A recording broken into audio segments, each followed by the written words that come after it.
One day I went to my jewelry box and it was empty. My daughter-in-law had pawned my jewelry to pay for her plastic surgery.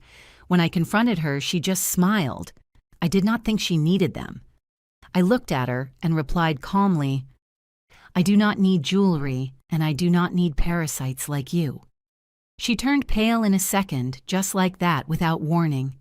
It was as if 40 years of marriage, of love, of memories could disappear in the blink of an eye. My name is Rebecca. I am 68 years old, and the day I opened that mahogany jewelry box that my husband Ernest gave me on our 10th anniversary, I felt the floor open up beneath my feet. I had gone to look for it because it was my granddaughter Sophie's birthday. I wanted to give her the emerald earrings that Ernest gave me the day her father, my son David, was born. Those earrings were not just metal and stones. They were the look in Ernest's eyes telling me, "We did it, honey." They were the sleepless nights, the diapers, the first words of our son. They were life turned into jewelry. But when I lifted the lid of that box, the only thing I found was dust and silence. My heart stopped. I opened every compartment with trembling hands. Nothing.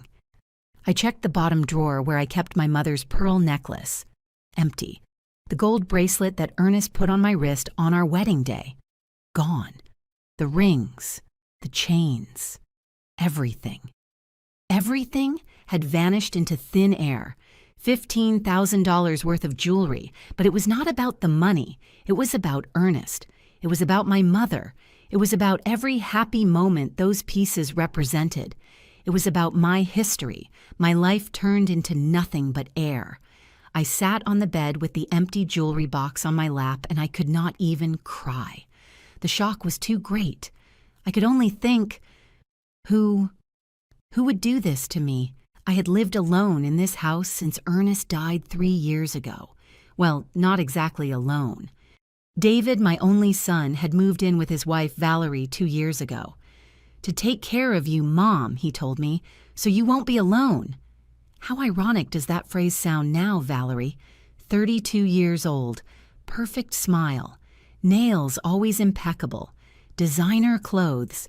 Everything about her screamed ambition, but I wanted to believe that she loved my son, that she respected me, that we were family.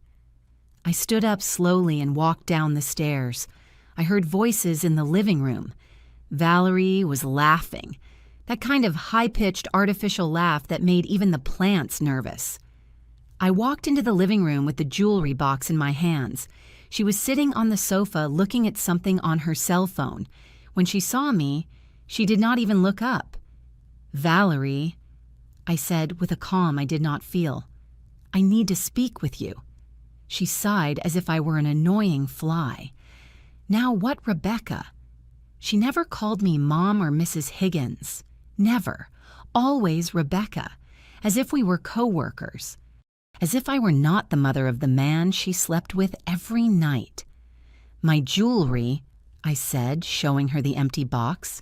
"Do you know where it is?" There was a silence. Brief. Too brief. She looked up and looked me straight in the eyes, without blinking, without shame. "Oh, yes, I pawned it."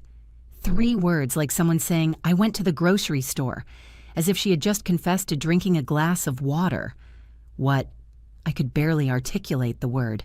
Valerie adjusted her hair, freshly dyed a blonde that was almost white, her nose more turned up than before, her lips swollen and shiny. "I needed money for my plastic surgery," she said with total naturalness. "The nose job cost me $5,000, the lips another $2,000. I had to look good. Don't you think I didn't think you needed them at your age?" The world stopped. "I didn't think you needed them at your age." As if after 60 memories stopped mattering, as if the love of my dead husband was a nuisance, as if I were an old piece of furniture that was no longer useful. I looked at her. I really looked at her. I saw the coldness in her eyes, the arrogance in her smile, and something inside me, something that had been asleep since Ernest's death, woke up. "I do not need jewelry," I said with a voice I did not recognize as my own, firm, icy. "And I do not need parasites like you." Valerie turned pale, only for a second. Then that paleness transformed into something worse, into rage. She jumped to her feet. "How dare you?" she screamed. "You know what I am going to tell David, that you are mistreating me, that you are insulting me, that you are jealous because I am young and you are nothing anymore." I did not respond. I just stared at her. She grabbed her purse and left the house, slamming the door. The sound resonated in the walls like a gunshot. I stayed alone in that living room with the empty jewelry box, with a broken heart, with the certainty that a war had just begun. A war I did not ask for, but one I did not plan to lose. Because if Ernest taught me anything in 40 years of marriage, it was this: dignity is not negotiable, and I had just recovered mine. But what I did not know that day is that the jewelry was only the beginning. There was something much worse waiting in the shadows. If this story touched your heart, do not go anywhere. Subscribe to the channel to keep accompanying me in this story, because believe me, what is coming next, you will never see it coming. That night, I could not sleep. I sat in the kitchen with a cup of chamomile tea that went cold in my hands without me taking a single sip. The house was silent, but my head was a whirlwind. I kept seeing Valerie's face, that smile, that tranquility, while admitting what she had done. As if stealing someone's memories was the most normal thing in the world. I heard the front door open around 11 at night. Heavy footsteps. It was David. My son walked into the kitchen and found me there, still awake. He was 35 years old, but in that moment he seemed like a lost child to me, although clearly he was no longer the boy I knew. "Mom, what did you do?" he said to me without even saying hello. "Excuse me." "Valerie is crying in the bedroom. She says you insulted her, that you humiliated her." He ran his hand through his hair, visibly annoyed. "Why did you say those things to her?" I stood up slowly. I felt like every bone in my body weighed double. "David, she pawned my jewelry, your father's jewelry, the ones he gave me over 40 years of marriage. She sold them to get surgeries." My son looked at me as if I were speaking in another language. "And what is wrong with her wanting to look good?" he said, crossing his arms. "It is her body, her decision. With my jewelry, David. With the earrings your father gave me the day you were born. Mom, you are old already. You do not need those things. Valerie is young. She has to take care of her image. She works on social media. Her appearance is her work tool." Every word was a stab in the chest. Are you defending her?" "I am being realistic," he said with that condescending tone that made me feel small. "Besides, she says that you got confused about where you put them, that you surely put them in another place and forgot. David, she admitted it. She told me to my face. Well, now she says it was a misunderstanding, that you misinterpreted her because you are, older. Sometimes people your age get things confused." I ran out of air. My own son. The person I raised alone for years while his father worked out of state. The boy for whom I cooked his favorite meal every Sunday.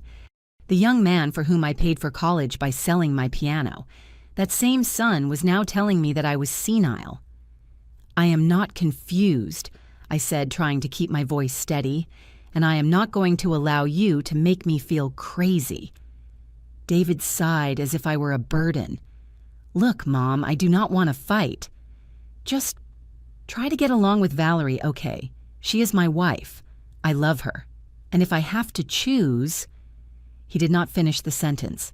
It was not necessary. He turned his back on me and went up the stairs. I stayed alone in that kitchen with the cold tea and a heart that was even colder. The following days were a silent hell. Valerie ignored me completely. She walked past me as if I were a ghost. But when David was present, she changed. She became sweet, attentive, helpful. "Mother-in-law, do you want me to make you some tea?" she would say with a honey-sweet voice. "Rebecca, do you feel okay? You look tired," she would add while David looked at her with adoration. I knew that game. I had seen it before. It was pure theater. One afternoon while David was at work, Valerie sat in front of me in the dining room, without warning, without invitation. She had that smile, the one that made me feel like a scorpion was walking down my back. "Rebecca," she said, looking at her nails freshly painted blood red, "I want you to understand something." I did not respond. I just watched her. "David loves me. He loves me more than he ever loved you." She paused, letting those words sink in. "You already fulfilled your role. You raised him. You educated him. Good. But now he has a new family with me." "I am his mother," I said, clenching my fists under the table. "You are his past," she replied, leaning forward. "And believe me, Rebecca, if you keep causing problems, if you keep trying to turn him against me, you are going to end up completely alone. He is going to choose me. Always." She stood up, smoothed her tight dress, and before leaving added, "Oh, and about the jewelry. You are not going to do anything about it, because if you try to report me or make a scandal, I will tell David that you gave them to me, and then you regretted it. Who do you think he is going to believe, his young and beautiful wife or his old mother who gets things confused?" And she left, just like that, leaving me with a poison in my chest that burned worse than any fire. That night, in the darkness of my room, I cried for the first time since Ernest's death. I was not crying for the jewelry. I was crying because I had just lost my son, or at least, that is what I thought. But the next day, something changed. I was making coffee in the kitchen when I heard Valerie talking on the phone in the garden. The window was open. Her voice, usually controlled, sounded excited. "I am telling you, Carla. The old woman fell for it completely. I already got more than $10,000 from her jewelry, and that is just the beginning." I approached the window, slowly hiding behind the curtain. "Yes, I already bought the condo in the city. In my name, obviously. David does not even know. He thinks the money is to remodel the house." She laughed, that laugh that froze my blood. "In 6 months, maximum a year, I will have her out of here. And the house will be ours. Well, mine." My breath caught in my throat. How am I going to get her out easy? I am going to tell David that she mistreats me, that she makes my life impossible, that she needs to be in a nursing home. He is already convinced that she is losing her mind. It is only a matter of time. My hands were trembling. No, I do not pity her. She is old. She already lived. I am just starting. Why should I waste my life taking care of an old woman who is not even my mother? She hung up the phone and walked into the house whistling. I stayed there paralyzed, but in the middle of that fear, of that rage, of that betrayal, something else woke up. A clarity, a determination. Valerie had made a mistake. She had underestimated the old woman, and I was going to show her that old roots are the strongest because the storm was just beginning. It hurts because there are people who betray you, and what Valerie did not know is that I also knew how to play. Only my rules were different. After hearing that conversation, I knew I had to act with intelligence. I could not confront Valerie directly. I had already tried that, and David defended her. I needed proof. I needed my son to see with his own eyes who the woman sleeping next to him really was. But getting that proof would be harder than I thought, because Valerie was not just manipulative. She was brilliant in her evil. 3 days after that phone conversation, I arrived home after going to the grocery store. I had bought the ingredients to make the pot roast that David liked so much. I thought that maybe preparing his favorite food, I could recover even a little bit of the connection with my son. How naive I was. When I walked into the kitchen, I found Valerie sitting at the table with red and swollen eyes, crying. David was by her side, hugging her, stroking her hair. "What happened?" I asked, leaving the bags on the floor. David looked at me with a coldness I had never seen in his eyes before. "What happened?" "Seriously, you are asking me that after what you did." "I did not do anything." "Valerie told me everything, Mom. You told her she was a nobody, that she only married me for interest, that you do not want her in this house." "That is a lie," I said, feeling the floor move under my feet.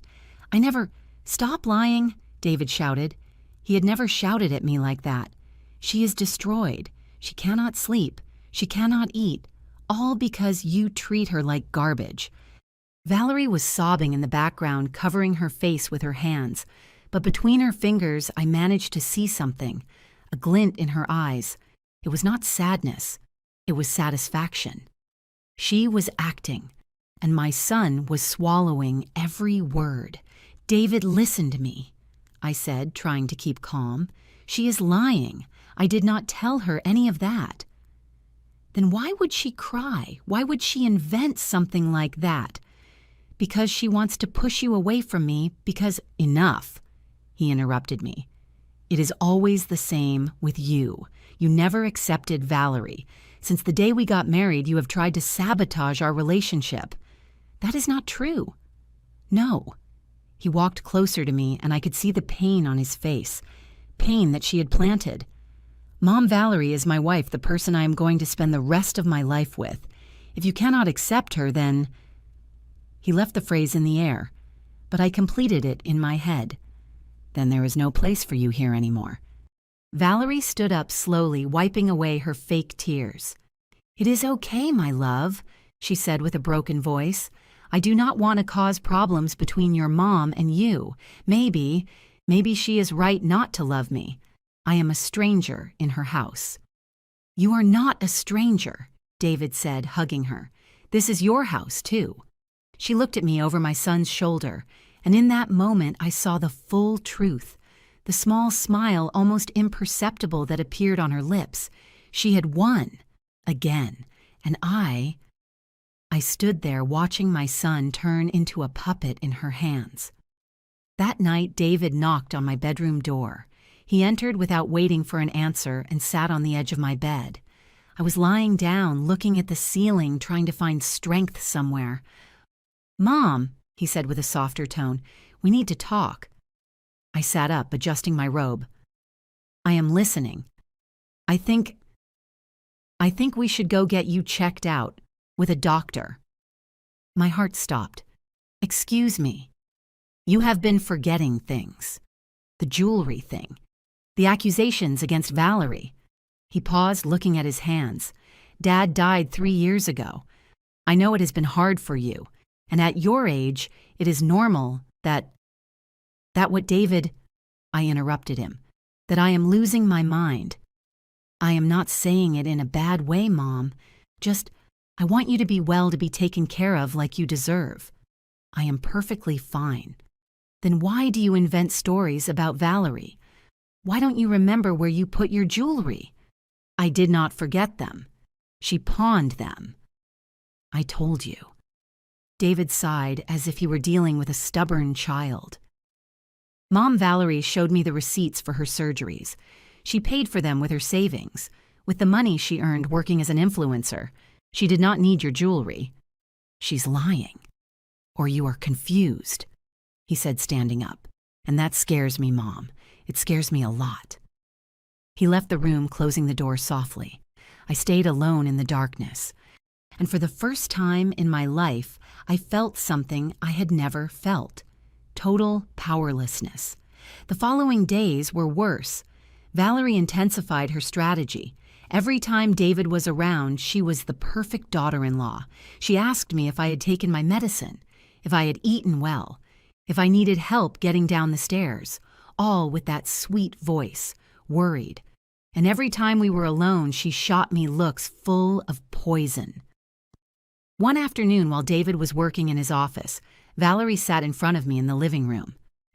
"Do you know what your problem is, Rebecca?" she said, filing her nails. "That you think you still matter?" I did not respond. "David does not need you anymore. He has a wife. Soon we will have children, a new life. And you are just a hindrance from the past." "This is my house," I said with a trembling voice. "Your house," she laughed. "Oh, Rebecca, didn't you realize half of this house is already in David's name, and David is mine? So basically, this house is mine." That is not true. Do you want to verify it? Check the papers. You signed them 2 years ago when we got married. So my son feels secure, you said. She smiled with malice. How generous you were. I felt the world crumbling. She was right. I had signed those papers. I thought I was helping my son build his future. I never imagined I was building my own trap. And the best of all, continued Valerie, standing up, is that David is so convinced that you are losing your memory that when I propose that they take you to a nursing home, he is going to accept. It is for her own good. I will tell him, and he will believe me, like always. She left the living room, leaving a trail of expensive perfume that she probably bought with the money from my jewelry. I stood there with trembling hands, feeling how everything I had built in 70 years was crumbling like a sandcastle. But in the middle of that collapse, something inside me refused to give up. A voice, Ernest's voice. "Rebecca, you are not weak. You never have been. You are just forgetting who you are." And he was right. I had survived the death of my husband. I had raised a son practically alone. I had sold my belongings to give him an education. I was not going to allow a 32-year-old manipulator to take away the last thing I had left, my dignity. That night, I made a decision. If David could not see the truth, then I would have to show it to him. And for that, I needed help. Help that arrived from where I least expected it. It hurts because there are people who betray you and others who appear just when you think there is no one left. That morning, I could not sleep. I got up before dawn and went down to the basement. I had not entered there in months, maybe years.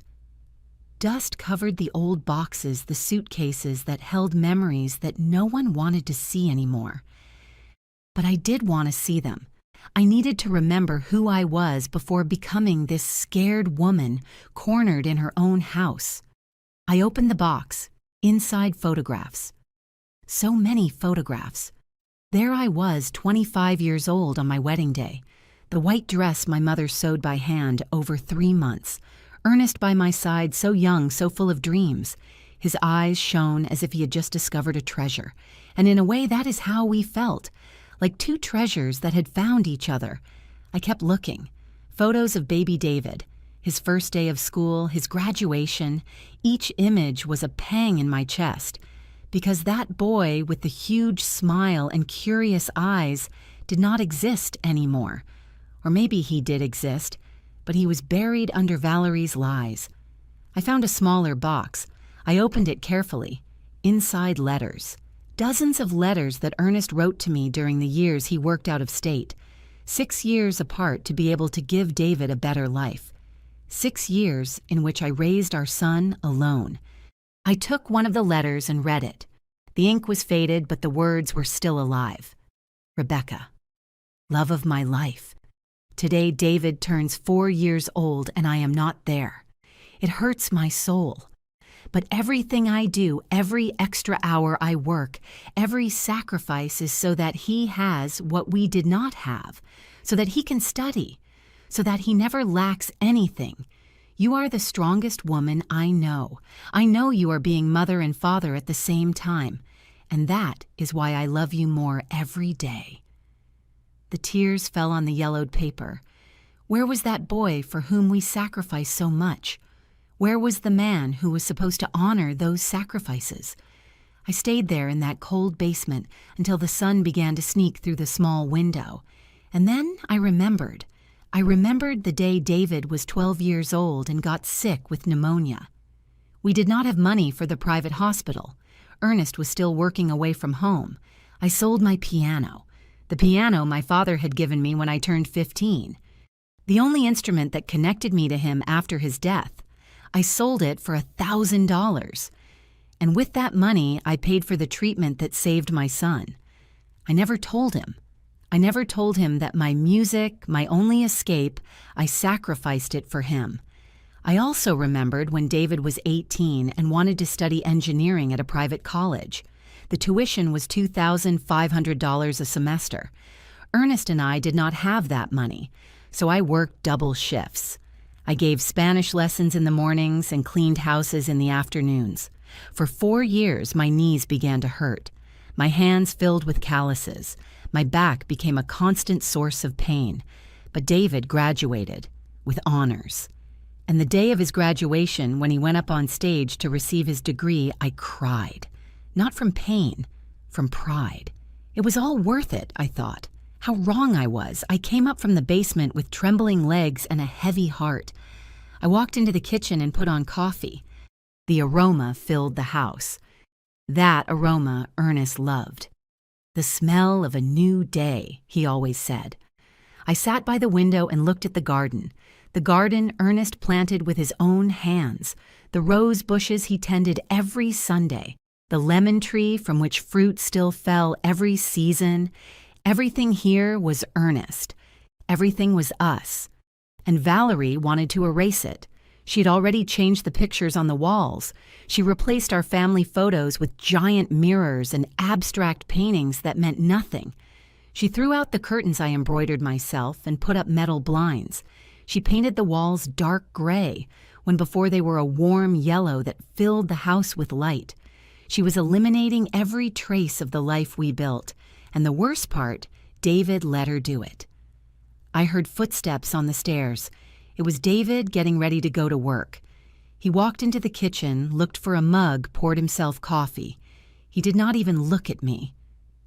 "David," I said softly, "do you remember when you were 12 and got sick?" He stopped moving for a second, but did not turn around. "Vaguely. I sold my piano to pay for your treatment." Silence. "Do you remember when you wanted to study engineering, I worked cleaning houses to pay for your college?" David turned slowly. His face was a mixture of annoyance and discomfort. "And why are you telling me that now, Mom? To make me feel guilty? No, so that you remember who has always been there for you. You decided to make those sacrifices," he said with a tone that froze my blood. "Nobody forced you. That is what mothers do. It is their job, her job." As if loving them was employment, as if every tear, every sleepless night, every back pain was simply part of a job description. "You are right," I said, feeling something break inside me. "Nobody forced me. I did it because I loved you, because you were my son, because I would have given my life for you. And I thank you for it," he said, grabbing his briefcase. "But that does not give you the right to treat my wife badly." "I have not treated her badly." "According to you," he replied, walking toward the door. "But Valerie does not lie, Mom. You do." And he left, leaving me alone with my cold coffee and the weight of a terrible truth. I had raised a stranger. That afternoon, while Valerie was at the beauty salon spending, who knows how much money, I went to the bedroom she shared with David. Not to spy, to look for answers. I opened the closet carefully. Valerie's clothes took up 90% of the space. Expensive dresses, designer shoes, bags that cost more than David's monthly salary. Where did so much money come from? I checked the drawers. Makeup, new jewelry, imported perfumes. And then in the back of the last drawer, hidden under a pile of scarves, I found a folder. I took it out with trembling hands. I opened it, and what I saw left me breathless. Deeds. For a condo in the city, in the name of Valerie Mendez. Value $400,000, bank statements. An account I did not know. In David's name, but with Valerie as a co-signer. Constant withdrawals. $3,000 here, $4,000 there, $5,000 last week. And the worst part, a bank loan contract, $25,000 signed by David. The concept said home remodeling. But nothing in this house had been remodeled. On the contrary, it was falling apart. Where was that money, I kept reading? There were more documents, credit card applications, in David's name, all with accumulated debt, $18,000 in total. My son was in debt up to his neck, and Valerie Valerie was the only one getting rich. I took out my cell phone and photographed every document, every page, every proof. My hands were shaking so much that some photos came out blurry, but it did not matter. I had enough. I put everything back exactly as it was and left that room. My heart was beating so fast I thought I was going to have a heart attack, but for the first time in weeks, I did not feel fear. I felt fury, a clean, clear, powerful fury, because now I had the proof. Now I could fight, and Valerie had no idea that the war had begun. I needed to talk to someone who would believe me, someone who did not see me as a confused old woman inventing stories. That person was Claudia, my neighbor, my friend of 40 years, the only one who had been with me since Ernest and I bought this house, the one who accompanied me to the hospital when David was born, the one who hugged me when Ernest died. If there was anyone in this world I could trust, it was her. That afternoon, I crossed the street and knocked on her door. Claudia opened it with her apron on, hands covered in flour. She was baking bread. She always baked bread when she had visitors. "Rebecca," she said, wiping her hands. Come in. You look terrible. What happened?" I could not hold it in anymore. As soon as she closed the door, I collapsed. I told her everything: the jewelry, Valerie's lies, David's blindness, the documents I found, the condo, the debts, everything. Claudia listened to me in silence, her eyes opening wider and wider, more and more indignant. When I finished, she stood up and poured me a glass of water. "Rebecca," she said, sitting in front of me, "there is something I need to tell you." My heart skipped a beat. "What is it?" 3 weeks ago, I saw Valerie. She was coming out of a pawn shop downtown, St. Raphael's Pawn Shop, I think it is called. I was passing by on the bus and I recognized her by her blonde hair. She was counting money, a large wad of bills. "Why didn't you tell me?" "Because," Claudia looked down, "because I thought maybe you guys had pawned something out of necessity. I didn't want to be nosy. But now that you tell me all this..." "It was my jewelry," I said, feeling the rage ignite again. "She pawned them and never got them back." "That is not all," Claudia continued. "Last week I saw her again, but this time she was at a cafe in the city with a man. It was not David." The world stopped. What a young guy.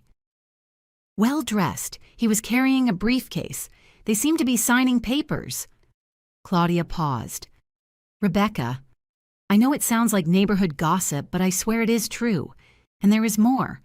That same night, I saw her post stories on Instagram, photos of a new apartment. It said something like, 'New investment and personal growth.' The condo in the city," I whispered. "Exactly. And if David makes $5,000 a month, don't tell me they can buy a condo worth nearly $500,000. Claudia was right. The math did not add up. "Can you do me a favor?" I asked her. "Whatever you need." "Come with me tomorrow to that pawn shop. I need to know exactly what happened to my jewelry." Claudia nodded without hesitation. "I will pick you up at 10 in the morning." The next night, back in my house, I sat in the living room with my cell phone. I searched for Valerie's Instagram profile. I had not done it before. I was never much for social media, but now I needed to see. Her profile was full of photos, her in expensive restaurants, her in beauty salons, her with bags from brands I could not even pronounce. And there it was, the photo of the apartment. A modern living room with huge windows, a terrace with a view of the city, wood floors, minimalist furniture. The text said, "Investing in my future. It is never too late to build wealth. Woman boss, empowerment, new goal." The comments were full of congratulations. "You are an inspiration," said one. "Healthy envy," said another. "Way to go, queen," added a third. No one knew the truth. No one knew that that wealth was built on theft, manipulation, and the destruction of a family. I kept scrolling down her profile, more photos, more luxuries, more lies. And then I saw something that froze my blood. A photo from 2 months ago, Valerie with a man in a suit, both toasting with glasses of champagne. The text said, "Closing deals with the best. Thank you, Mr. Foster, for making my dreams come true." Mr. Foster. I zoomed in on the photo. The man was about 40 years old. He wore a badge on his chest. It said, "Real estate agent." So she had not only bought the condo, she had done it with the help of a professional, all planned, all calculated. This was not an impulse. It was a strategy, and David had no idea. The next morning, Claudia picked me up exactly at 10. We got into her car and drove downtown. Traffic was dense as always, but I barely noticed it. My mind was somewhere else. We arrived at St. Raphael's pawn shop. It was a small shop, with bars on the windows and a worn-out sign. We went in. The place smelled of humidity and old metal. There were display cases full of jewelry, watches, guitars, tools. A man of about 50 served us from the counter. "Good morning. How can I help you?" "I am here to ask about some jewelry that was pawned here," I said, trying to keep my voice steady. "About a month ago." The man looked at me suspiciously. "Do you have the pawn ticket?" "No. I was not the one who pawned them. It was my daughter-in-law." "Then I cannot give you information. It is confidential." "Please," I insisted. "It was my jewelry. My daughter-in-law pawned it without my permission. I need to know what happened to it." The man sighed. "Look, ma'am, even if I wanted to help you, I can't. Without the ticket, there is nothing to do. Besides, if the jewelry was not recovered within 30 days, it was already sold." "Sold?" I felt my legs shaking. "That is how it works. You pawn. You have 30 days to recover. If not, we sell them to recover the loaned money. Can you at least tell me how much you gave for them?" The man hesitated. He looked at Claudia, then at me. "What was your daughter-in-law's name?" "Valerie Mendez." The man went to his computer. He typed something. He frowned. "Here it is, Valerie Mendez. Pawned a lot of jewelry on September 3rd. Emerald earrings, pearl necklace, gold bracelet, 3 rings. Total loaned, $10,000. $10,000. My jewelry was worth at least $15,000, but pawn shops always give less." "And did she recover it?" I asked, although I already knew the answer.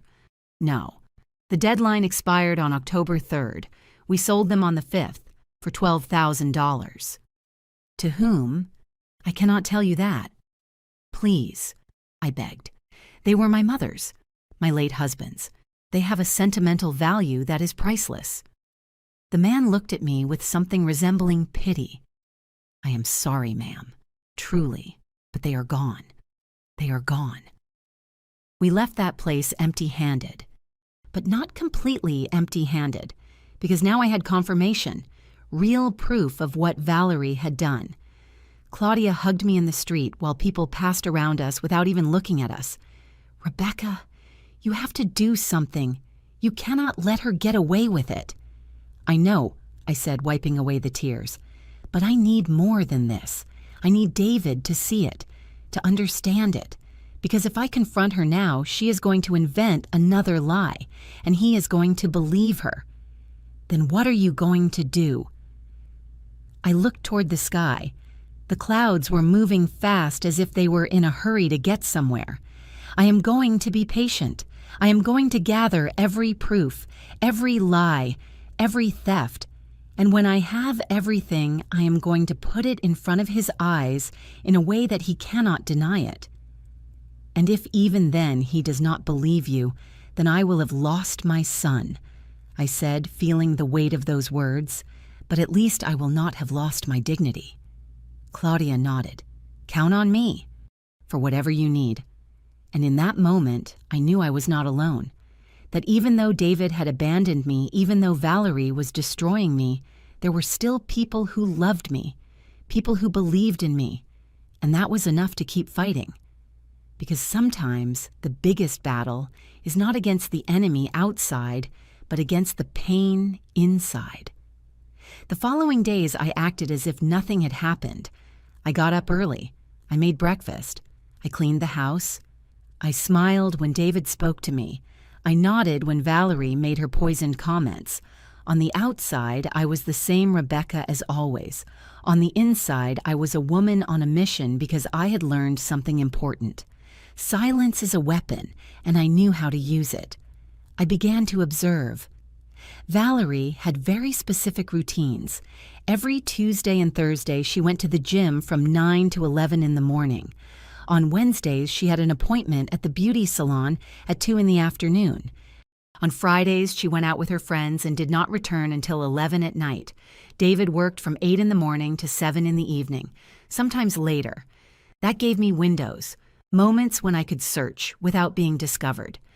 The first Tuesday after my visit to the pawn shop, I waited for Valerie to leave for the gym. I watched her leave in her tight sportswear, her pink water bottle, and her wireless headphones. She got into her car, a red Mini Coupe that David had gifted her last year, and left. As soon as the car disappeared from my view, I went up the stairs. My heart was beating so fast I could hear it in my ears. I entered her room.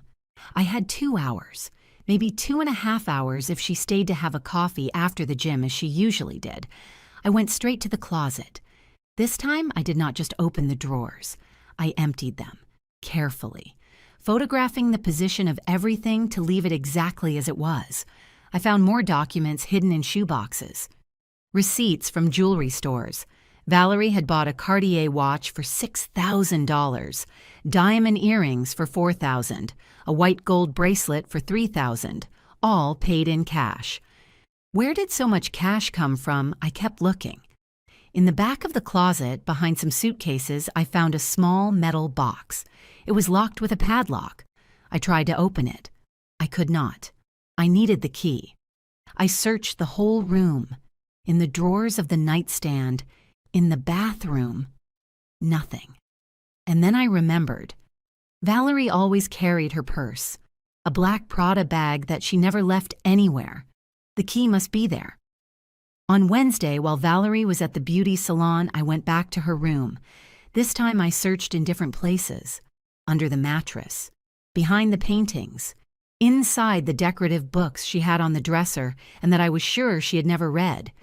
And there, inside a book titled The Power of Ambition, I found something, a manila envelope, small. I opened it with trembling hands. Inside was a card, a business card. Mr. Robert Foster, Real Estate and Financial Advisor, the same man from the Instagram photo, and behind the card was a handwritten note. Valerie, a pleasure doing business with you. The condo is in your name as agreed. I hope you continue to consider me for future investments. Regards, RF. I photographed everything. I kept searching. And in the same book, I found something else, a folded paper. I unfolded it carefully. It was a plan, written in Valerie's own handwriting. The title said, Project Independence. Below a list. 1. Pawn Rebecca's jewelry. Done. 2. Convince David to apply for a loan. Done. 3. Buy condo in my name. Done. 4. Open bank account without David knowing. Done. 5. Make Rebecca seem senile. In process. 6. Convince David to send her to a nursing home. Pending. 7. Keep the whole house. Pending. 8. Divorce and keep everything. Future. I read that list 1, 2, 3 times. I could not believe it. It was all there, all planned, step by step, and the worst part was the last point. Divorce and keep everything. Valerie had never loved David. This was always a plan, an elaborate robbery, a long-term scam, and my son was just a tool, a means to an end.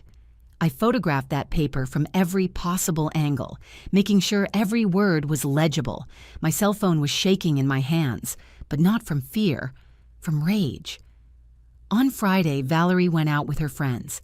This time, I waited until David also fell asleep. It was almost 12 at night.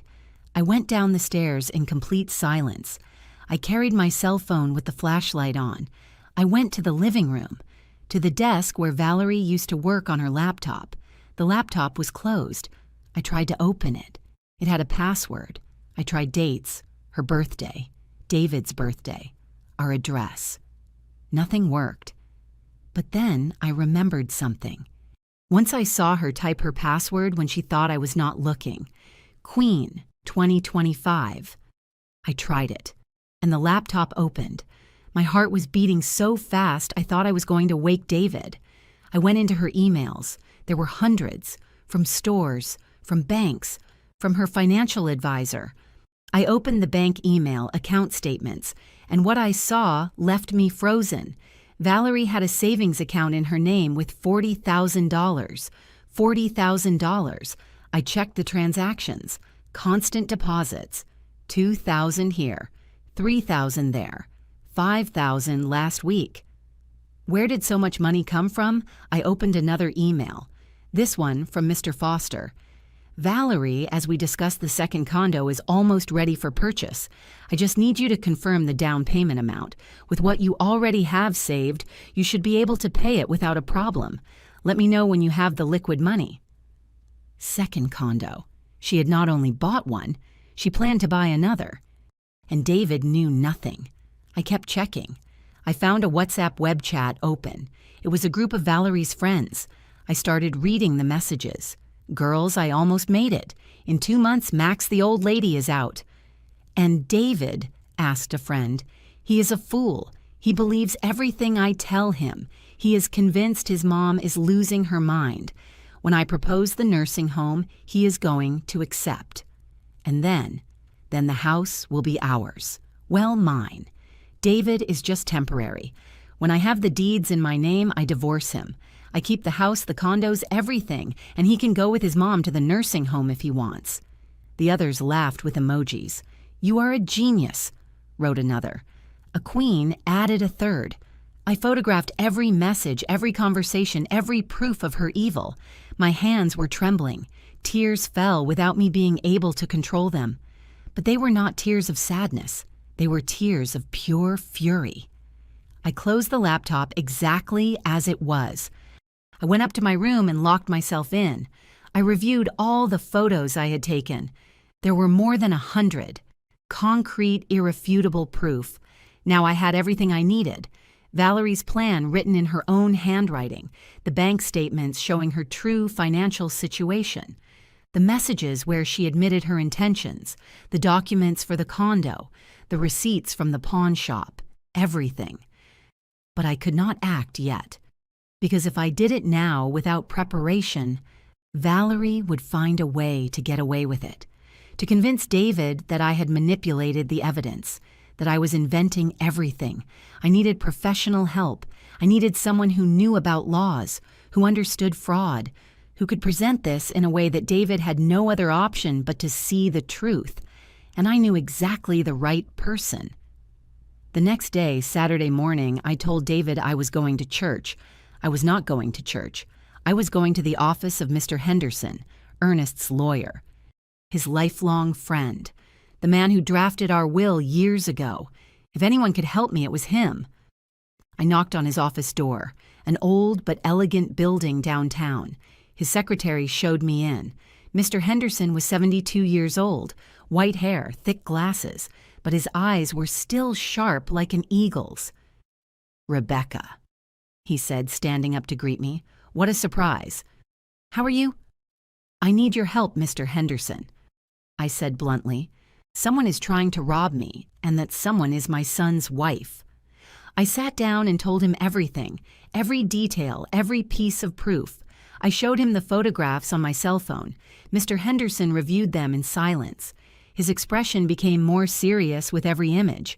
When I finished, he took off his glasses and rubbed his eyes. "Rebecca, this is serious, very serious." "I know, but I have good news and bad news." "Which do you want first?" "The bad news. Legally, it is complicated to recover the money from the loan that David requested. He signed for it. Even if he was deceived in the eyes of the law, he is responsible." My heart sank. And the good news, Mr. Henderson smiled, a small but fierce smile. "The good news is that you have proof of fraud, financial manipulation, and misappropriation of funds. With this, I can start a legal process against Vanessa. And there is something more important. What do you remember saying that you signed over half of the house to David? Yes. I signed some papers 2 years ago. Was it notarized? No. I just signed them. Vanessa said she would take them to the notary herself. Mr. Henderson leaned back in his chair with a wider smile. Then those papers have no legal validity. The house is still 100% yours. The air returned to my lungs. Are you sure completely? Without the registration before a public notary, that transfer does not legally exist. The house is yours, and Vanessa cannot take it from you. For the first time in weeks, I felt hope. What should I do? Leave everything in my hands, said Mr. Henderson. But I need you to do something.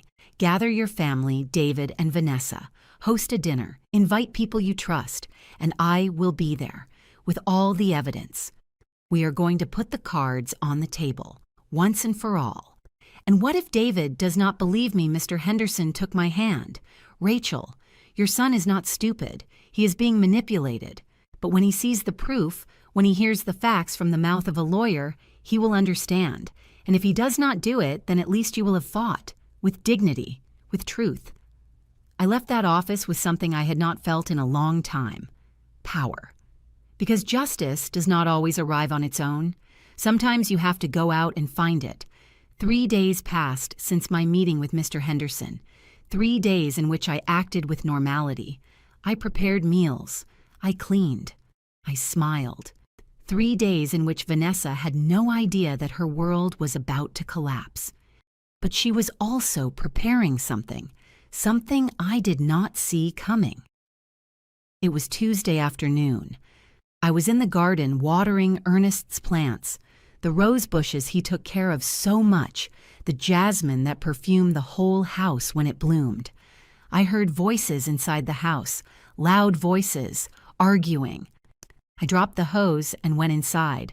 David and Vanessa were in the living room. They had papers on the coffee table. Vanessa was speaking with that sweet but firm tone she used when she wanted to manipulate my son.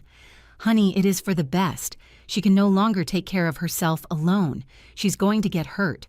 Or worse, she's going to get us into trouble. I do not know Vanessa. She is my mother. I cannot just what? Wait for her to fall and break a hip. Wait for her to leave the stove on and burn down the house. Vanessa sighed dramatically. David, I have been taking care of her. I have been patient. But I cannot do it anymore. It stresses me out. It exhausts me. What are you talking about? I asked from the doorway. Both turned around. David went pale. Vanessa, on the other hand, smiled. Rachel, we actually wanted to speak with you, she said, pointing to the sofa. Sit down, please. I prefer to stand. David ran his hand through his hair. That nervous gesture he had made since he was a child when he had to say something difficult. Mom, Vanessa and I have been thinking, and we believe it would be better for you to live in a place where they can take care of you properly. The world stopped. What a nursing home, Mom. But not just any nursing home. A nice one with gardens, with activities with nurses 24 hours a day. Are you telling me that you want to put me in a nursing home? It is not putting you away, Vanessa intervened. It is giving you the attention you need. You are already old, Rachel. You can no longer do things alone. The other day, I saw you trying to climb a ladder to change a light bulb, and you almost fell. That is a lie. You see, Vanessa looked at David with victim eyes. She does not even remember it. That is exactly what we are talking about. I am not going anywhere, I said, feeling the rage rising in my throat. This is my house. It was your house, Mom, said David softly, but now it belongs to both of us, and we need the space. Vanessa and I, we are expecting a baby. The floor opened beneath my feet. What Vanessa placed her hand on her belly with a radiant smile. Fake, completely fake. Yes, Mom, 3 months. We are going to be parents, and we need to prepare the house for the baby. We need to turn your room into the nursery. It is the biggest one, the one with the most light. You cannot do this, I whispered. It is already decided, Mom said, David avoiding my gaze. We visited a place last week. It is called Sunset Gardens. It is very nice. It has private rooms, good food, trained staff. When did you visit that? Why didn't you tell me? Because we knew you were going to get like this, replied Vanessa. That is why we wanted to have everything ready before talking to you. Look, here are the brochures, the photos. It is really cute. She threw some glossy papers on the table with photos of elderly people smiling in gardens, elderly people abandoned by their families as if being surrounded by flowers compensated for the betrayal. I am not going to any nursing home, I said with a trembling voice. I refuse. David finally looked at me, and in his eyes I saw something that destroyed me. Pity. Mom, it is not negotiable. We already paid for the first month, $3,000. You are moving next week. With what money did you pay for that? With our savings, lied Vanessa. Because you matter to us. Because we want the best for you. Liar, I said, looking directly at her. You do not have savings. You have my money. The money from my jewelry. The money from the loan you got out of my son. Vanessa laughed, a cold, calculating laugh. Here we go again with the senseless accusations. David, do you see what I'm telling you? She is getting worse. Mom, stop, said my son, raising his voice. I am not going to listen to this anymore. Vanessa has not stolen anything from you. You are confusing things, and now with this paranoid attitude you only confirm that you need professional help. Paranoid. The tears began to fall. Is that what you call me now? Your own mother I call you what you are proving to be, he said, and every word was a stab. A woman who needs help, and I am going to give it to you even if you do not want it. David, please listen to me just once. Let me show you. No, he shouted. Enough, Mom. You have always been controlling. You have always wanted to decide my life. First with my studies, then with my relationships, now with my marriage. But not anymore. I am already an adult, and this is my decision. Vanessa approached him and hugged him from behind, resting her head on his shoulder. The perfect image of the worried wife. Honey, do not get upset, she said with a soft voice. It is not good for the baby if you get stressed. David took a deep breath and nodded. He turned towards me. You have until Sunday to pack your things. On Monday, the van from the nursing home comes to pick you up. You can take your clothes, some photos, the essentials. This is my house, I repeated with a broken voice. Not anymore, Mom, not anymore. And he left the living room, went up the stairs. He left me there, standing, trembling, destroyed. Vanessa stayed a few seconds longer. She approached me, close enough that I could smell her expensive perfume, the one she bought with my memories. I told you I was going to beat you, she whispered only so I could hear. And I always win. Always. She took the brochures from the table and left. I remained alone in that living room. In the house that Ernest and I bought 40 years ago, the house where my son was born, the house where we built our dreams, the house where Ernest died in my arms, and now they were taking it from me. That night I did not sleep. I stayed sitting on my bed, staring at the walls of my room, the walls that Ernest painted light blue because he knew it was my favorite color, the nightstand where I kept our photos, the closet where some of his shirts still hung because I could not get rid of them. All of that was going to disappear, converted into a baby's room, a baby of a liar and a thief, because now I was sure. There was no baby. It was another lie, another manipulation, another way to justify kicking me out of my own house. On Wednesday morning, Connie knocked on my door. I had called her the night before, crying, telling her everything. She entered with a bag of sweet bread and a coffee pot. You are not going to any nursing home, she said without even saying hello. I am not going to allow it. David already paid for the first month. Let him lose his money. You are not leaving. I cannot fight with my own son, Connie. Then I will fight for you, she said, sitting in front of me. When are you meeting with Mr. Henderson on Friday? He is coming here. For dinner. And does David know I told him I wanted to have a family dinner? That I was accepting the situation, that I wanted to say goodbye the right way. I let out a bitter laugh. Obviously, Vanessa accepted with delight. She thinks she already won. But she has not won, said Connie, taking my hand. Because on Friday, when she sees all the proof, when she hears the lawyer, when David understands what has really happened, she is going to fall. And she is going to fall hard. And what if David still does not believe me? Connie squeezed my hand. Then at least you will know that you fought, that you did not give up, that you did not let them trample you without defending yourself. And that Rachel that is worth more than any house. She was right. I could not control David's decision. I could not force him to see the truth, but I could put it in front of him, clear, irrefutable, without a doubt. And afterwards, it would be his decision, his responsibility, not mine. The following 2 days were strange. Vanessa was euphoric. She sang while she cooked. She smiled all the time. She was even kind to me. "Do you need help packing, Mom?" she asked with fake sweetness. "No, thank you." "Oh, do not worry. In the nursing home, they are going to treat you very well. You are going to have friends your age. You are going to play bingo. You are going to be happy." Every word was poison wrapped in honey. David, on his part, avoided me. He left early. He returned late. When we crossed paths, he barely looked at me. But I knew him. I knew that gesture of clenching his jaw when he was uncomfortable, that rapid blinking when he felt guilt. My son knew that what he was doing was wrong, but he was so tangled in Vanessa's lies that he could not see the way out until Friday, the day everything would change.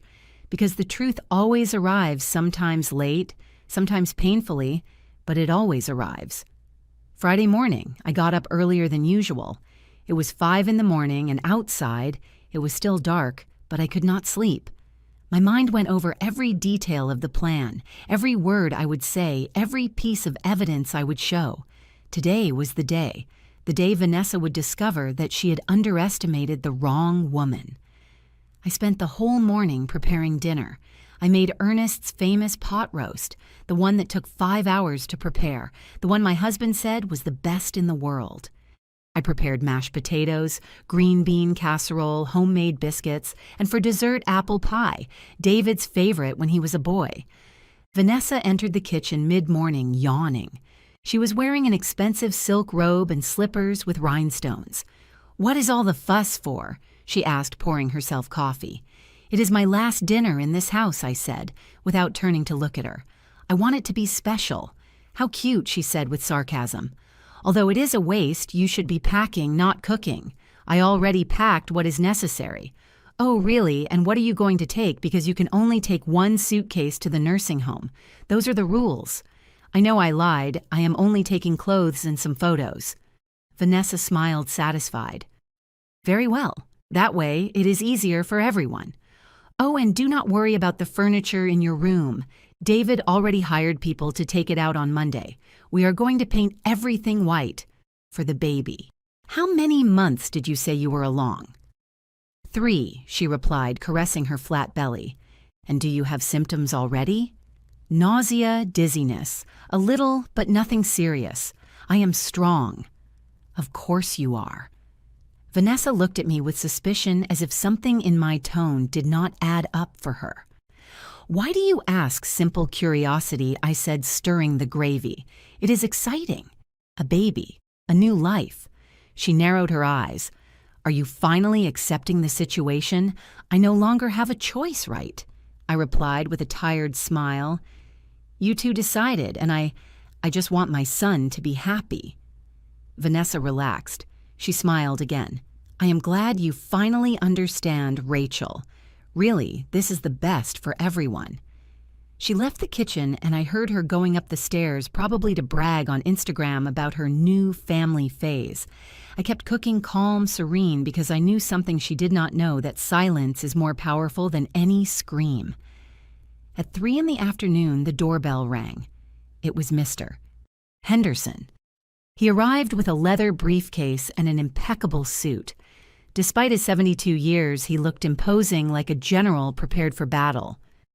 "Rachel," he greeted me with a hug. Are you ready? Do David and Vanessa know I am coming? I told them I invited a family friend, that I wanted to say goodbye surrounded by people who appreciate me. Perfect. And Connie. She is going to arrive at 7, along with Lucy. Lucy, my daughter. Well, the daughter that Ernest and I could not have, but whom we adopted in our hearts. I smiled. Actually, she is my niece, daughter of my sister who died 20 years ago. Lucy lives in Chicago. She has not been able to come since Ernest's funeral, but I called her. I told her everything, and she took the first flight. Mr. Henderson nodded with approval. Well thought out. The more witnesses, the better. Did you bring the evidence? He patted his briefcase. Everything is here. Documents, photographs, bank statements, the plan written in Vanessa's own handwriting, the messages. Everything organized and ready to present. And legally, what is going to happen. That depends on what Vanessa decides to do after the confrontation. He explained. If she agrees to return the money, sign the divorce, and leave, we can avoid a criminal process. If she refuses, well, we have enough to accuse her of fraud, misappropriation, and falsification of statements. She could face 3 to 8 years in prison. The air got stuck in my throat. Prison. It is what corresponds for what she did. Rachel, this is not a game. She stole, she manipulated, she defrauded, and she did it with premeditation and treachery. I felt a chill, not of fear, of justice. And the house. The house is completely yours. The papers you signed have no validity.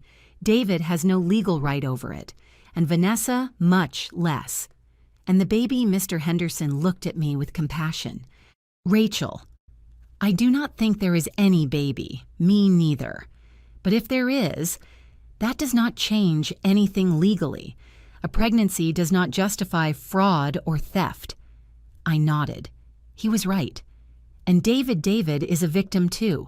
He was manipulated, deceived. But he will have to assume responsibility for the loan he signed. That is legal, even if it was under deception. He paused. But if Vanessa returns the money as part of the agreement, David could pay off the debt without being ruined. I just want him to see the truth, I said, feeling the tears threatening to come out, that he understands that I am not crazy, that I do not invent things, that all this time she has been the liar. Mr. Henderson put a hand on my shoulder. Today he will see the truth, I promise you. At 7 o'clock sharp, the guests began to arrive. First was Connie with a chocolate cake and a smile of complicity. How do you feel? She whispered to me. Nervous, but ready. Minutes later, Lucy arrived, my niece, 43 years old, a nurse, 2 children, and a heart she had inherited from my sister. She hugged me so tight I could almost not breathe. Auntie, I cannot believe what you told me, she said with tears in her eyes. That woman is going to regret having messed with our family. David and Vanessa came down at 7:30. Vanessa was wearing a tight pink dress, perfect makeup, impeccable nails, as if she were on a red carpet and not at a family dinner. David, on his part, looked uncomfortable. He wore a wrinkled shirt and had deep dark circles under his eyes. Good evening, greeted Vanessa with her fake smile. How nice that you invited so many people, Mom. It is my farewell, I said simply. I wanted everyone to be here. Vanessa turned to look at Mr. Henderson with suspicion. And you are Mr. Edward Henderson, he replied, shaking her hand. Attorney for the Solis family for 30 years. I was a personal friend of Ernest. Oh, said Vanessa, visibly relieved. A pleasure. I thought you were just an old friend. She had no idea what was coming. We sat at the table. I served the roast, the potatoes, the beans, the biscuits. The conversation was tense, forced. Lucy looked at Vanessa with contempt barely concealed. Connie gripped her silverware as if she wanted to use them as weapons. David ate in silence, avoiding all gazes. And Vanessa talked nonstop about her plans for the baby's room, about her decoration ideas, about how happy her new family would be. Every word was a knife, but I let them talk. I let them stick those knives in because in a few minutes I was going to pull them all out at once. When we finished dinner, I served the pie, David's favorite dessert. He tasted it and closed his eyes for a second. I know he remembered his childhood, the afternoons at that same table, his father and I looking at him with love. "It is delicious, Mom," he said in a low voice. "Like always," I replied. Vanessa did not even taste it. "I am watching my figure," she said, patting her belly, "for the baby." Then the moment arrived. I stood up. All eyes turned toward me. "I want to thank you for coming tonight," I started with a firm voice. "I know it has been a difficult week, many decisions, many changes. Mom, you do not have to—" "Let me finish, David," I interrupted him. "I need to say this." He closed his mouth. "During these last few weeks, I have been told many things, that I'm confused, that I forget things, that I invent stories, that I need professional help." I paused, and for a moment I almost believed it. I almost thought that maybe I really was losing my mind. Vanessa smiled. She thought I was accepting her version, but then I remembered something. I continued. "I remembered who I am. I am the woman who raised a son practically alone, who worked double shifts to pay for college, who sold her most valuable possessions to save her family's life. I am not a confused woman. I am a strong woman, and I am not going to let anyone make me feel otherwise." The silence was absolute. "So tonight is not a farewell," I said, looking directly at Vanessa. "It is a revelation." Vanessa went pale. "What are you talking about, Mr. Henderson?" I said, without taking my eyes off her. "Please." The lawyer opened his briefcase and began to take out documents, stacks and stacks of papers, photographs, evidence, and Vanessa, for the first time since I met her, was left speechless. Because society does not need screams. It only needs light. Mr. Henderson placed the first document on the table. It was the receipt from the St. Raphael pawn shop. This, he said with a clear and firm voice, is proof that on September 3rd of this year, Vanessa Mendez pawned a batch of jewelry belonging to Mrs. Rachel Solis. The amount loaned was $10,000. The jewelry was never recovered and was sold on October 5th. David took the paper with trembling hands. He read again. This has to be a mistake." "It is not a mistake," said the lawyer. "It is a documented fact, and there is more." He placed another document, then another, and another one. Bank statements in Vanessa's name, the deed to the condo in the city, the receipts for the plastic surgeries, the jewelry invoices, for the Cartier watch, for the diamond earrings. Every paper was a bomb, and Vanessa was sitting in the middle of the explosion. That does not prove anything," she stammered. "I worked. I earned that money with my work." "Your work?" asked the lawyer with a raised eyebrow. "According to my investigations, you present yourself as an influencer. How many followers do you have on Instagram?" "Almost 8,000.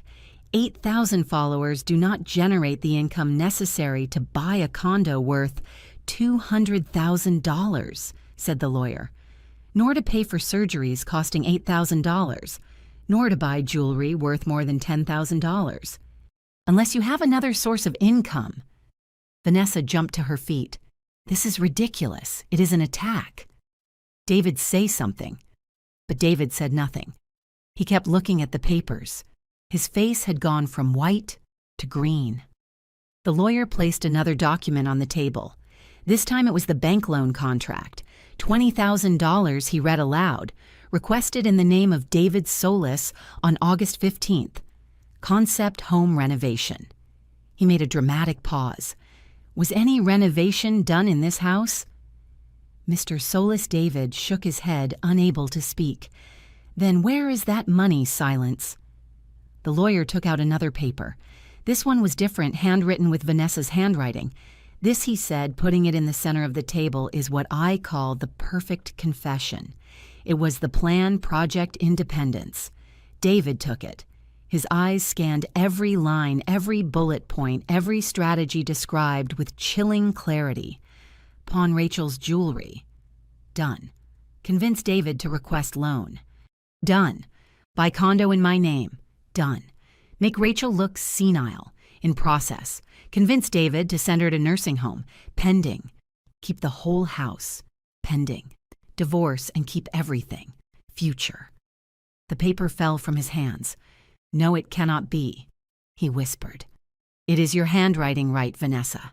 Asked the lawyer with deadly calm. Vanessa was shaking. Her perfect makeup was starting to run from the sweat. That is, someone forged it. Rachel wrote it to make me look bad. My aunt forged your handwriting, intervened Lucy with an icy voice. The same aunt who, according to you, is senile and confuses things. Vanessa turned toward David with desperate tears. Honey, do not believe them. They are inventing everything. They hate me. They have always hated me. They want to separate us.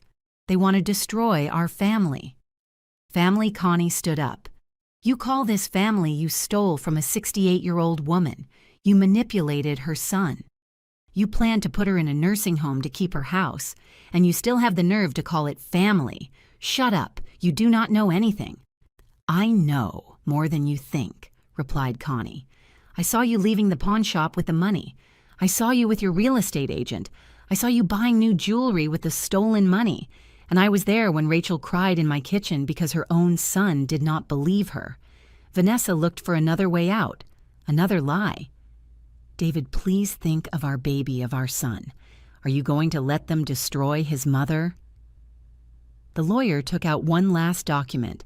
Speaking of the baby, he said, Mrs. Vanessa, could you show us the results of your pregnancy test or the 3-month ultrasound? Vanessa froze. I have them at home in Guadalajara at my mom's house. Your mother lives here in the city, said the lawyer in the suburbs. I spoke with her yesterday. Vanessa opened her mouth, closed it, opened it again. You spoke with my mom. Yes, a very kind woman, by the way. She told me she knew nothing about any pregnancy. In fact, she told me that you do not have much communication since you asked to borrow $3,000 6 months ago and never paid her back. David stood up slowly. His face was a mask of disbelief. There was no baby. Vanessa began to cry, but these tears were not acted. They were pure panic. David, the first, is there no baby? He shouted. The scream resonated throughout the house. I'd never heard my son scream like that. Vanessa backed away. Not yet, but there was going to be. I was planning to get pregnant soon.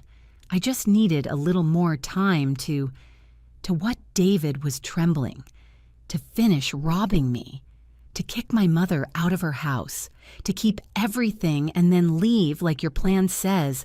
I wasn't going to leave. I love you. Liar, Mr. Henderson intervened with a calm voice.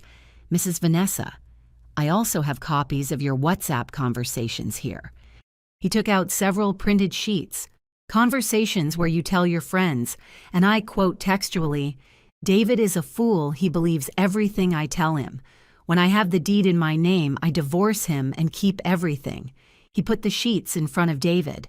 My son read them, and with every word his face transformed, from pain to fury, from fury to disgust. There are also these messages, continued the lawyer, where you call Mrs. Rachel the stupid old woman and say that in 6 months you have her out of the house. David threw the papers on the floor and looked at Vanessa as if she were a stranger. Who are you, David, please? Who are you? Vanessa sobbed uncontrollably. I just wanted to have something of my own. You just wanted to steal, lie, destroy my family. David ran his hands over his face. Did you ever love me? Even a little? Vanessa did not answer, and that silence was the clearest answer. David turned toward me. His eyes were red, full of tears. Mom, No, I interrupted him, raising a hand. Not yet. I turned toward Vanessa. You have 2 options, I said with a calm I did not know I had. You can return every dollar you stole, sign the divorce, renounce any right to this house or to my son, and leave in silence. Or you can refuse and face a criminal process for fraud, misappropriation, and falsification of statements, which, as Mr. Henderson explained to me, means 3 to 8 years in prison. Vanessa looked at me with pure hatred. This is not going to stay like this. I think it is, I replied, because not only do I have the evidence, I have witnesses, I have legal documents, and I have something that you will never have: the truth. The lawyer took out 2 more documents. Here is the divorce agreement, he said, placing it in front of Vanessa. And here is the money repayment agreement. You have 48 hours to sign both. If you do not do it, we file the criminal complaint on Monday morning. Vanessa took the papers with trembling hands. She read them, and she knew she was cornered. And if I do not have all the money, then you sell the condo in the city, I replied. You sell the jewelry you bought. You sell everything you bought with my money, and you pay down to the last penny. This is abuse. This is justice, said Connie. Vanessa looked at David one last time, looking for support, looking for salvation. But my son turned his back on her. Get out of my sight, he said with a broken voice. Now. Vanessa stood up. She grabbed her purse, and with the little dignity she had left, she walked toward the door.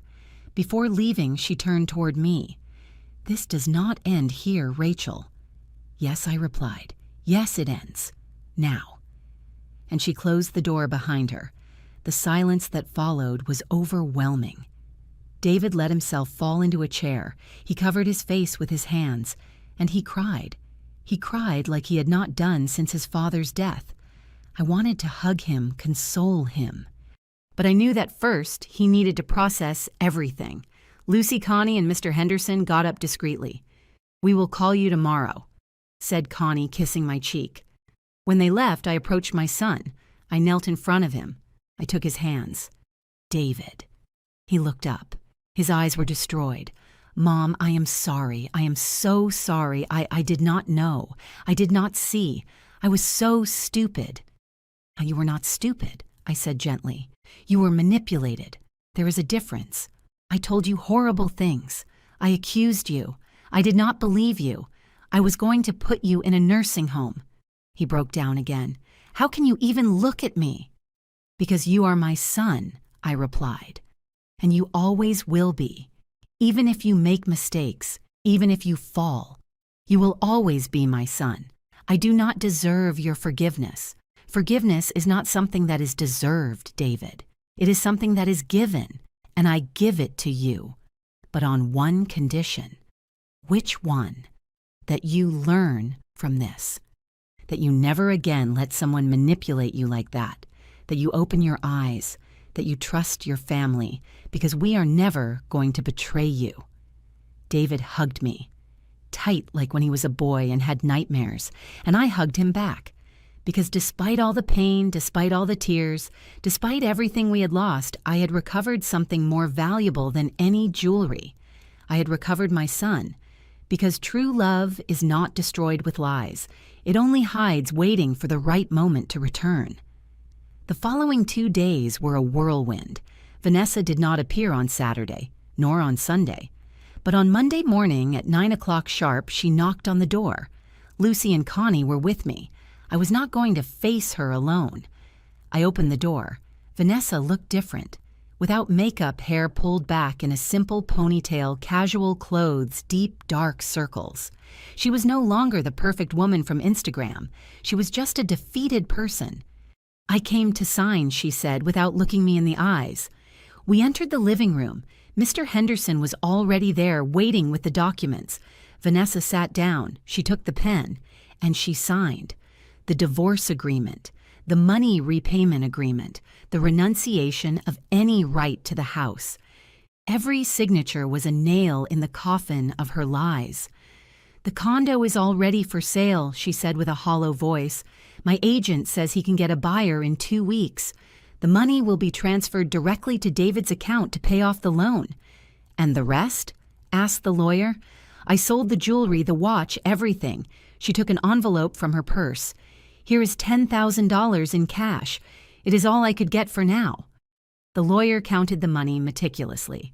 According to my calculations, there are still $7,000 missing. I am going to pay them, said Vanessa, in installments, $500 a month for a year. I already signed a promissory note with my mother as a guarantor. I accept, I said. Vanessa finally looked at me. Why didn't you put me in jail? You had all the evidence. You could have destroyed me. I took a moment before answering. Because revenge would not bring my son back to me. It would not bring me peace. And because although you do not believe it, I am not like you. I do not seek to destroy people. I just wanted justice. And I already have it. Vanessa lowered her gaze. I never imagined that you were so strong. Well, you should have imagined it, intervened Connie. Women who have lived what Rachel has lived do not break easily. They bend, they suffer, but they do not break. Vanessa stood up. She grabbed her purse. David already signed the divorce papers, right? Yes, replied the lawyer. Everything is in order. Can I talk to him one last time? No, I said firmly. You have done enough damage. Vanessa nodded. She did not argue. She headed to the door. But before leaving, she stopped. Rachel. Yes, I am sorry. Not for having been discovered, but for not having seen that you really loved each other, that you were a real family. She paused. I never had that. And I think that is why I did not know how to value it when I saw it. You can still build it, I said. A family, a true love, but not with lies, not stealing, not destroying others. Vanessa smiled with sadness. It is too late for me. It is never too late, I replied. But you have to start by being honest with yourself, with others. She nodded, and this time, when she walked out that door, I knew she would not come back. David had spent the weekend at a hotel. He needed space, time to process everything. On Monday afternoon, he returned home. He entered with a small suitcase. He looked tired, aged, as if he had aged 10 years in a week. Mom, he said, can we talk? Of course. We sat in the living room, the same living room where everything had exploded. I do not know where to start, he said, wringing his hands. I have been thinking all weekend about how we got to this, about how I did not see the signs, about how I failed you. David. No, let me finish. He took a deep breath. I was a bad son. I accused you of horrible things. I defended someone who was robbing you. I was going to send you to a nursing home. You, the woman who gave me everything. The tears began to roll down his cheeks. And the worst part is that I have no excuse, because you raised me better. Dad raised me better. But I decided to ignore my instinct. I decided to believe her instead of believing you. And that is unforgivable. I already forgave you, David. How can you forgive me after everything I did to you? I approached him. I took his face in my hands, like I did when he was a boy and was afraid, because you are my son. And a mother's love has no conditions. It has no limits. Yes, it hurt me. It destroyed me. But I never stopped loving you. Not for a single second. David collapsed. He hugged me and cried on my shoulder like a little boy. And I hugged him. I rocked him. I stroked his hair. Because that is what mothers do.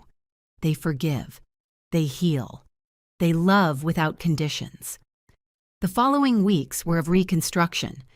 David moved back into his old room, the one that had been his before marrying Vanessa. He began therapy to process the trauma of the manipulation, to understand how he had fallen into that trap. And little by little, he began to be himself again. The David I knew, the one who made jokes, the one who helped in the kitchen, the one who sat with me to watch soap operas even though he did not like them. The condo in the city sold in 3 weeks. The money was used to pay the bank loan. David was free of debt. Vanessa complied with the monthly payments, $500 every month, like clockwork. She never looked for David again. She never returned to this house. And we moved forward. And 6 months later, on a Sunday afternoon, David and I were in the garden. He was pruning the rose bushes. I was watering the jasmine. "Mom," he said suddenly, "thank you. Why? For not giving up, for fighting, for showing me I was wrong without destroying me in the process." I smiled. "I would never destroy you, David. You are the most important thing in my life." "I know. And now I value that. Really." He put down the pruning shears. "Dad would be proud of you, of how you handled everything. Your father always said that true strength is not in shouting. It is in remaining standing when everything tries to knock you down." He was right. We continued working in silence, a comfortable silence, healing. And then David said something I will never forget. "Someday when I have children, I'm going to tell them your story. I'm going to tell them that their grandmother was the strongest woman I knew. That she was robbed, betrayed. They almost took her home, but they never took her dignity." The tears began to roll down my cheeks. "And I am going to teach them what you taught me," he continued. "That true love is not bought with jewelry. It is not built with lies. It is built with truth, with sacrifice, with forgiveness." I approached him and hugged him. "Your father would be so proud of you," I whispered.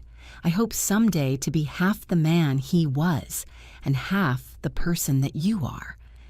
That night, I went up to the attic. I opened the box where I kept Ernest's letters. I took one that I had never read. It was sealed with wax. It said on the envelope for Rachel to open only when you need it most. I opened it carefully. Ernest's handwriting filled the 2 pages.